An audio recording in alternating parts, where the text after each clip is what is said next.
currently a lecturer at the Department of Architecture and Landscape Architecture at North Dakota State University.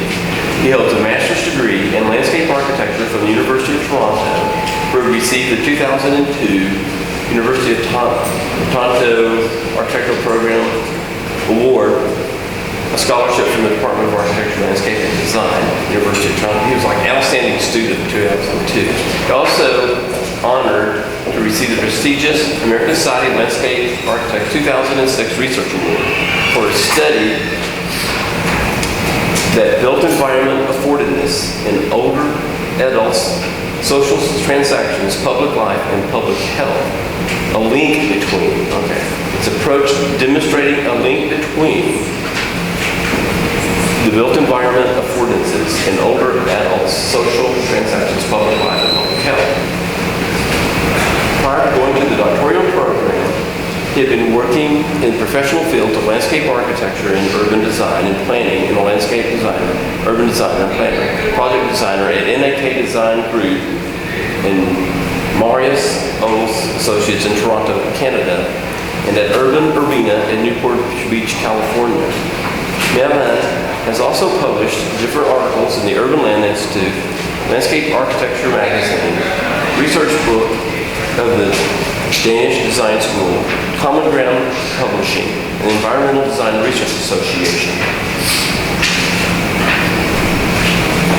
His recent research deals with contemporary phenomena of social conurbation, constructed social environment, drive-through communities, social transactions versus social interaction, public place versus public space, community versus neighborhood, therapy and design thinking and creativity recommendation, and a new representation of the built environment at the constructed physical environment plus constructed social environment.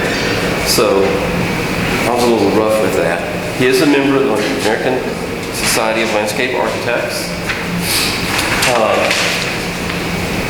I want to note just some of his teaching experience, which goes back to Westwood College, California, 2006 to 9. He has taught landscape architecture, courses like visual and graphical communication at the Washington State, where he's doing his PhD. Special topics in interior design. I think that's also at Washington State. At North Dakota, he's teaching thesis preparation and programming and advanced landscape architecture studio. Just a few highlights from his awards. I've already mentioned the UTEP's Outstanding Student Award in 2002. The Research Award from the American Society of Landscape Architects, Minneapolis in 2006. In 2010 and 11 is a graduate scholar for the Common Ground Publishing. 2011, the President's Award of Excellence for Leadership at Washington State University.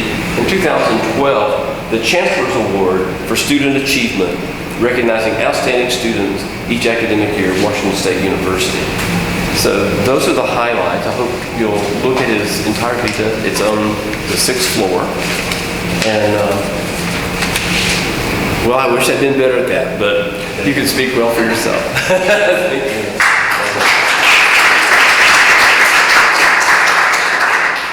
Thanks for your time, and I appreciate participating in this presentation.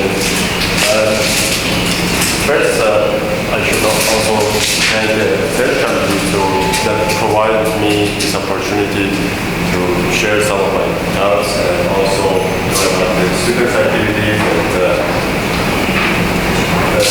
Do you want me to speak louder? I have the opportunity here to know about students' activities and the faculty research areas, also different programs that we have in College of Architecture. And really, I should say it would be my privilege to teach here in this prestigious university among well-known scholars. And also, I'm very excited about passing my passion about design in general and also urban design as a medium urban design discipline as a medium to the students. Today I'm going to start with 3 subjects. The first subject is about some ideas and concepts that is based on my work with a team of researchers, interdisciplinary team of researchers, and those ideas are not completely mine. We have collaboration in different fields: sociology, psychology, and also public health, and design field, architecture, and landscape architecture. And the second subject is and for the second subject, I'm going to make a relationship between those ideas and concepts and the medium of urban design, how we apply that to urban design and urban landscape. And the last part is about my research, that how I applied those concepts to my dissertation and research area. I started with this formula, and I think you know this famous equation that Einstein changed the world of physics and astronomy based on the relativity ideas. And as you know, in this equation, E is energy, and M is mass, C speed of light in the vacuum. And I use that to connect those relativity to the components of surrounding environment. And as you know, this formula indicates that energy always exhibits relativistic mass in whatever area, whatever form, I can say.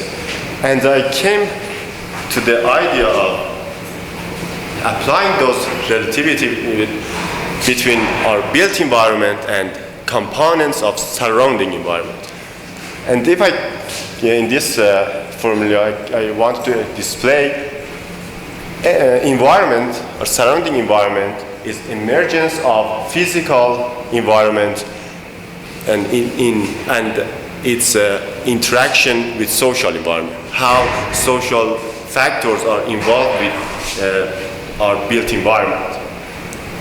And we came to this model for a new representation of the built environment. Before I describe this model, I appreciate if you give me your perspective, if one or two of you, just give me your perspective about built environment, definition of built environment in design field, in architecture, in urban design, landscape architecture, whatever you think. I just would like to know your point of view, and then I describe how we got this existing definition and we had a new representation.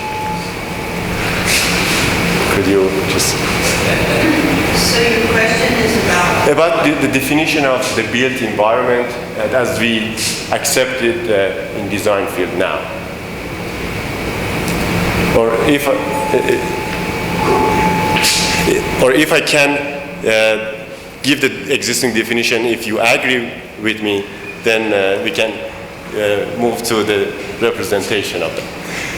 In our design field, most of the scholars and the literature also, we have the definition that the built environment or constructed environment, we consider any constructed physical environment around us that are designed by different designers in different fields.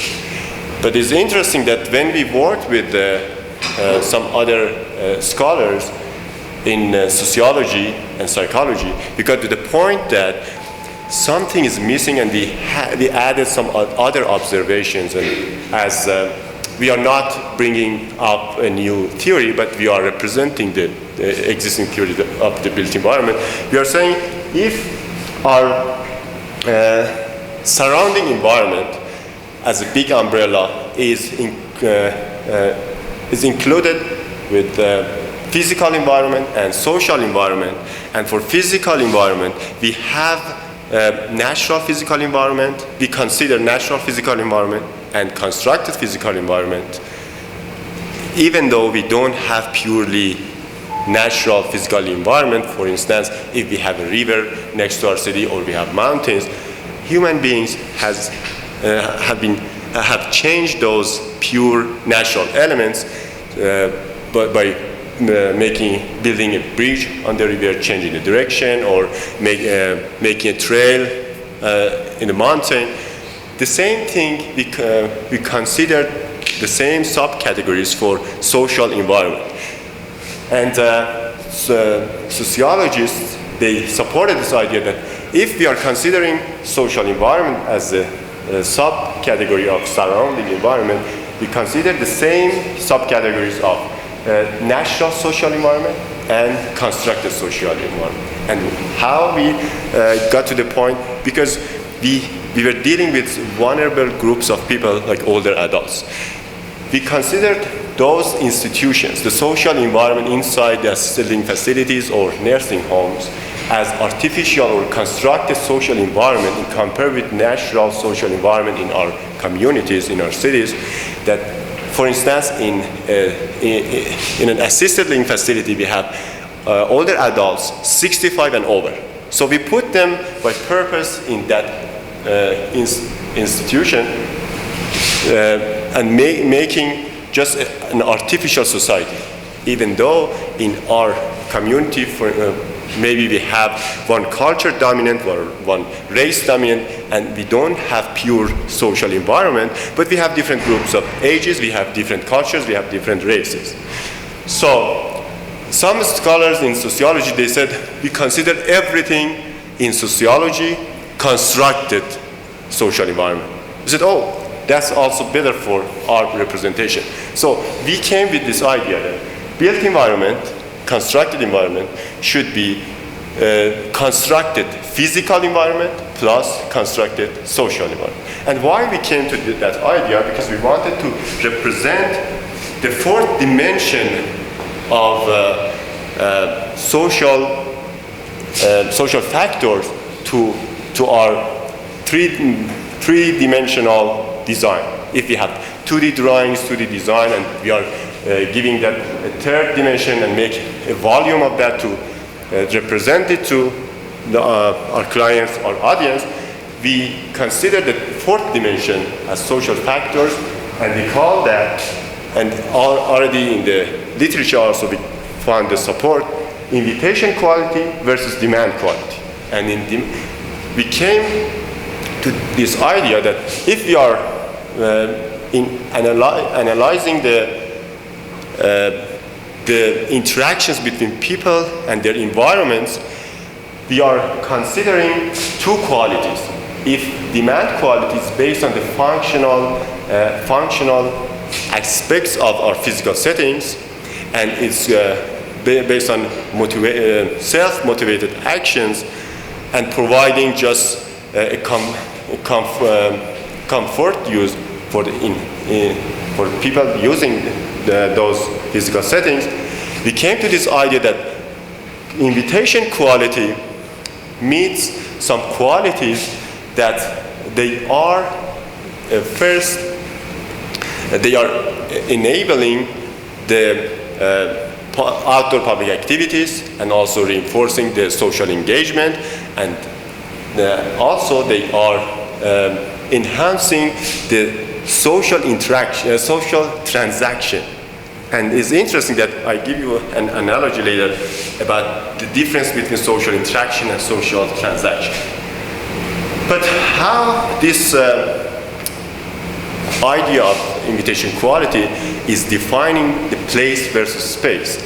If we are talking about our physical settings as space, a place can represent a space if it's providing spatial, conscious spatial meaning, and also social, spatial, conscious spatial feelings and social meanings, and in some cases spiritual attachment. regardless of the size. It can be any size, it can be placed, even a soccer field. And when those spaces are available, and they are also understood, and they are also navigated by a group of people, they can be public place. And this is a good example of a public place, even though it's a street, and probably we think about that as a space, but we can call it a public place. And this lady with the stroller is not going to work for necessary activities. It's outside for probably optional social activities. And how we can apply those terms, those concepts to urban design as a medium to bring the fourth dimension to our design and create a discourse for thinking about how we can change our neighborhoods to communities.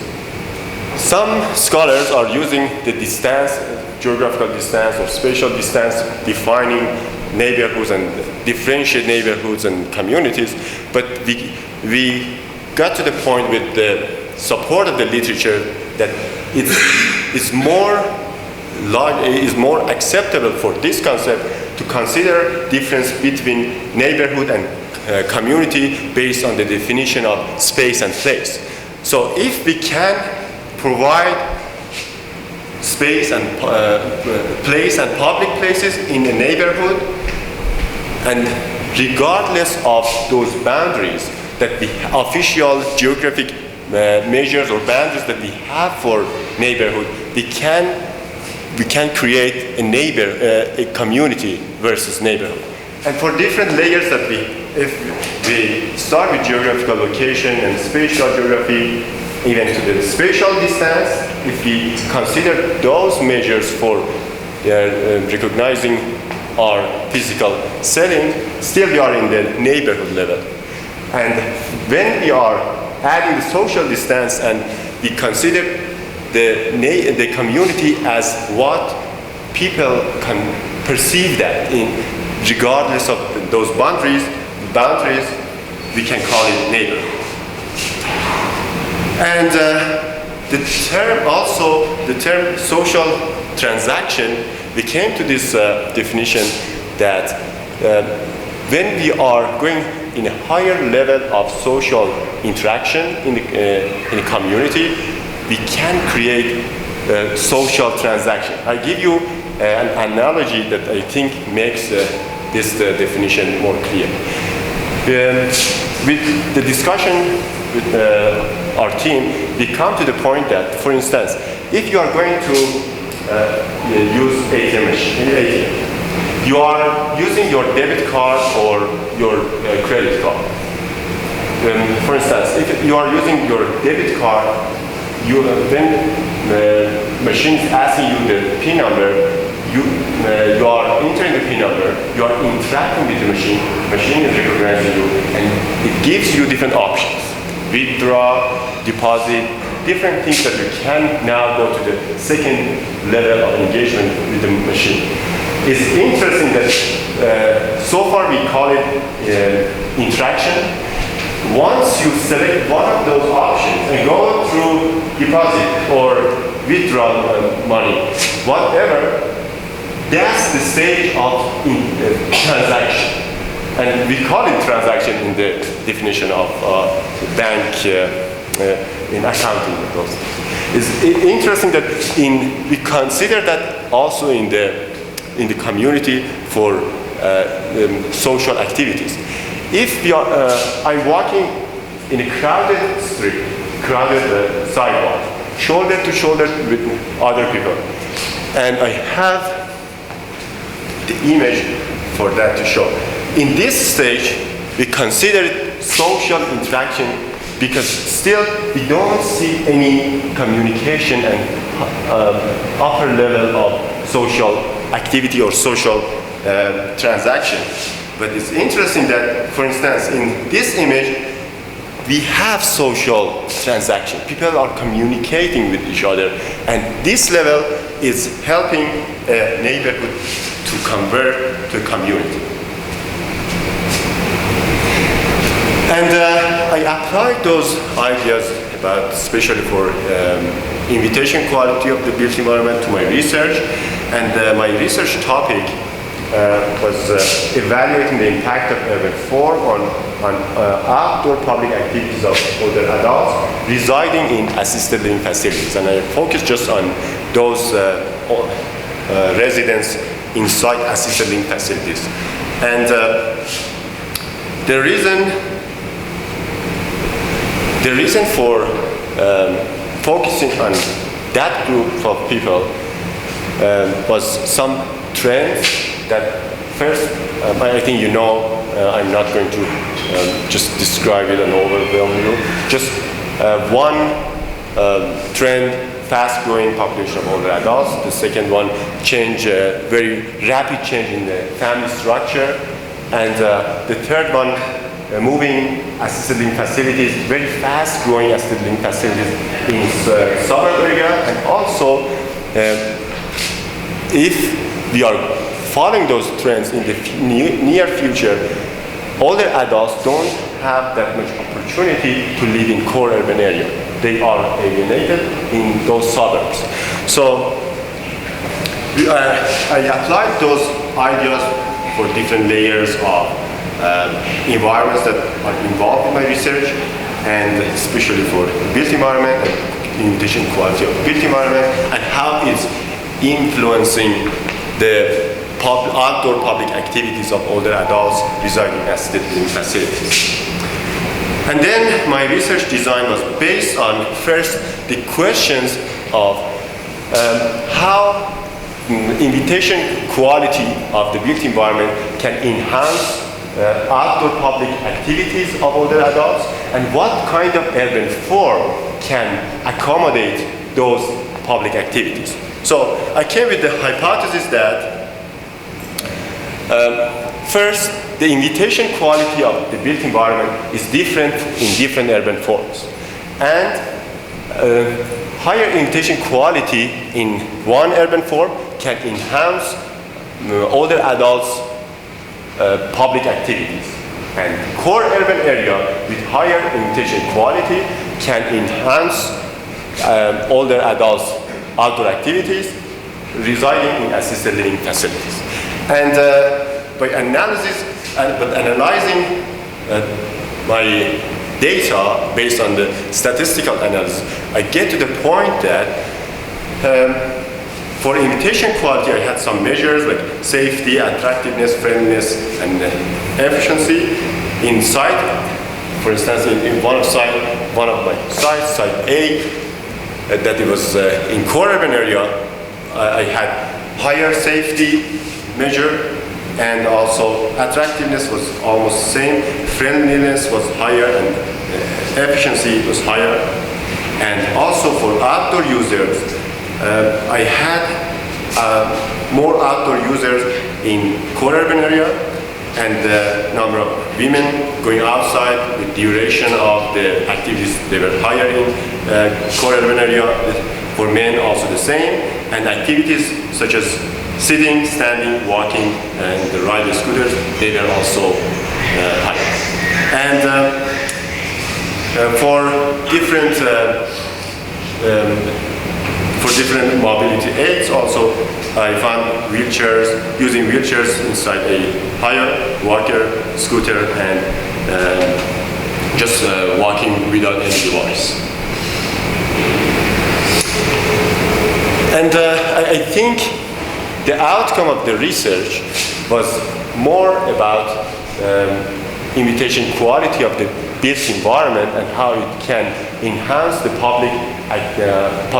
outdoor public activities of not just older adults, all groups of ages, and how we can integrate them to the society, and when we have everybody comfortable in their living area, they think they are participating in outdoor activities, they are included in their community, then we have much more chance of ensuring a sustainable future. And that's my presentation. Just for opening the discussion, I have some semi-questions relevant to place, space, not just what I defined and was based on the literature. And I would like to know your ideas about place and space and something else, if you want to call it. If we have this soccer field, a game is happening in this huge physical setting, people are there. What do you call this physical setting first? And then the audience is leaving the stadium. They are going to their home, to wherever, and the stadium is empty. What do you call this physical setting now? Without any happening, without any people inside. And another one, the third one, we consider some of those people, they were watching the game, they're going home, they are not in the physical setting, but still they are thinking about some moments in that game, and they have attachment to that happening, not or even the physical setting. What do you call, I'm going to ask you 3 questions. For the first one, when something's happening, the second one, when the physical setting is empty, and the third one, when people are not there, but they still have some meaning about the physical setting or about the happening. I appreciate your thoughts. This is social interaction, right? We have inside that, maybe just I can say in the first one, right? What do you call this physical setting? It's a game. Social interaction. What? Like you say, go to a game, so you participate. If I ask you, is it place, space, or something else? What do you call it? Place, right. Because it is not my definition. Based on the definition that we have for, if we have any conscious spatial feeling or social meaning, we can call it place, right? And here, what do you call this one? Space. And regardless of the size. I want to show this image to display, even for a soccer field, we can't call it space with the huge scale. But what do you call it? This part I think is very interesting. What do you call that setting for those people that are not here, but they have some meaning and attachment to the happening and to the physical setting?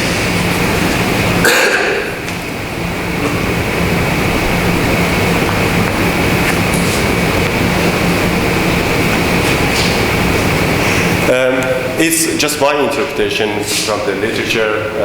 Edward Ralph, for instance, is a good scholar relevant to space, place, and something else that I'm going to say. Based on his idea, I can interpret his definition that if some of those people, they are not here, but still they are thinking about that physical setting, based on his idea, I can call it placelessness. It's interesting that he's saying this placeless because you are not in the place, but it's still placelessness. You have some idea about the physical setting. Thanks, I appreciate your time again, and if you have any questions, I'm ready. This is the last example. Couldn't you also define each condition as place and space? So I'm just wondering a bit about these categories that you seem to be defining. And this also came up with the presentation that you constantly utilize a duality, but a separate duality, a versus, as opposed to and. So I'm wondering if you can talk a bit, or I guess it's just something that I've heard that that I would disagree with. I think that in the culture as we're operating today, things have multiplicity, and that we would have to consider, for example, the stadium as being both a place and a space. So, Even I got your point. The reason that I used versus was based on the designer's point of view. When they are starting thinking about who is going to use that space and what's going to be taking place in that space. Definitely, when you are designing intentional architecture, massive architecture, and so on, first you are designing space because we don't have social factors yet. But I was offering this option that in urban design, if we bring the idea of invitation quality and we keep in our mind when we are designing those spaces, we think about invitation quality versus just design for demand quality that is just for required physical setting, not conflict with them. Definitely, I'm saying first we are designing space, but in our design we are thinking also about those definitions. First, invitation quality, then making place, making public place, and not conflict with each other. If I got the point. would you say that you start to, like by eliminating the larger factors, that you start to, you like, are ignoring other conditions, other potentials about this? I'm saying, I'm not saying, as a team, we talked about bringing up the idea of design. First, we think about who is going to use those spaces and what's going to be happening there. And then we are designing space. And maybe versus, maybe it's not good. It makes a complex problem. But we didn't want to have that conflict. We want to say we are thinking in our design about invitation versus demand quality, not just thinking about making design that works functionally. It works also with social factors.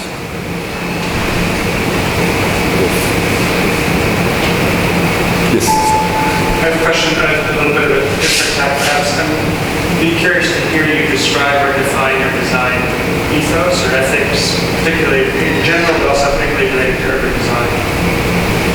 What's your design sensibility? Can you describe your personal design sensibility related to urban design, but also just in general? You mean for my research or? And research, teaching, your own personal sensibility. For my personal design in urban design area, first really I was very impressed with the work of Daniel in Danish bringing social factors, social layers in his design. And he has a famous work first with life building. And in my research, I really considered, for instance, for vulnerable group of people, for older adults, what's the difference between a neighborhood, we can call it, suburb that they live, and it is not encouraging for them to be outside. They are in the, they have just interior activities, indoor activities, well, just interacting with the same group of people, 65 and over. But they are not engaged with the actual society, other groups of people. How we can bring them outside, encourage them to be part of society. And that's the invitation quality that I focus on in my design. I'm thinking about the qualities as what is brought here, if I'm clear about that, safety They are factors that I can measure in different neighborhoods, in different physical settings, and see which neighborhood is encouraging them to be outside, inviting them to be outside, or in another neighborhood not. And get the point that those measures are important in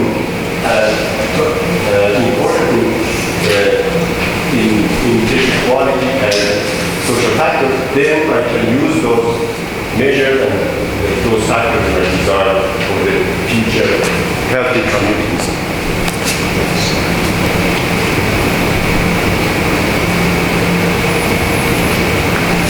Yes. Architectural design studio. Yeah, landscape architecture design studio. And also, I taught at Westwood College, they had, they called that design lab. In college, they didn't have studio. And I was teaching those labs, working with softwares, AutoCAD and also 3D Max for their rendering and for visual communication. Yes. I'm just trying to make sure that I understand this myself. What I observe in teaching urban design as architects, we tend to treat that outside the building as scenic, or I think in your word, space. It's like it's a nice rendering. It's nice to you looking down from the top floor. But it isn't, it's specifically not engaging, it's specifically not giving an invitation to interact. And I'm pulling all those, I'm really just kind of repeating what I'm hearing from you, but I don't know if I'm getting it or not. I think that you're creating a language for measuring the ability of space to invite, to become a place. Does that make sense? Right. Is that what you said? I think so. Right. Okay. Yeah, it's just the interpretation. And I think some principles in some of those ideas and representations are also some principles of new urbanism. And that's why we had the conversation last night about the war between landscape urbanism and new urbanism. I think the principles for new urbanism are also applicable for what we are offering here, or we are representing. And those qualities that can bring people outside. And I'm talking about outdoor built environment as outdoor facilities because in our field, urban design and landscape architecture, we are focusing on that. And sorry for architects, I ignored that, what the interior part of that, but relevant to our discipline, I was talking more about outdoor facilities and outdoor activities. Yes.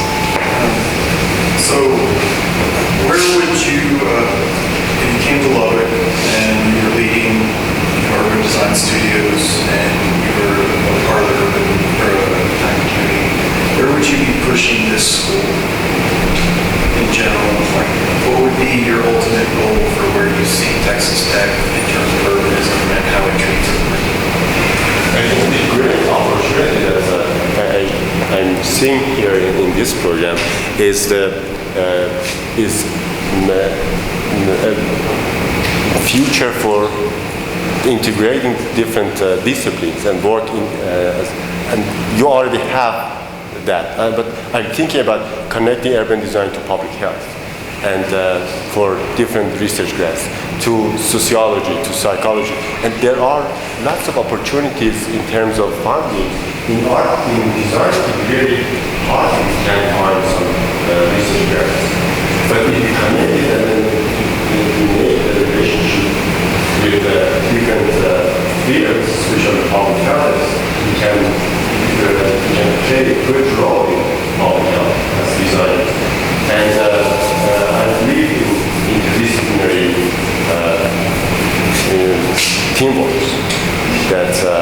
good future for our program and for ourselves, for faculty, for students.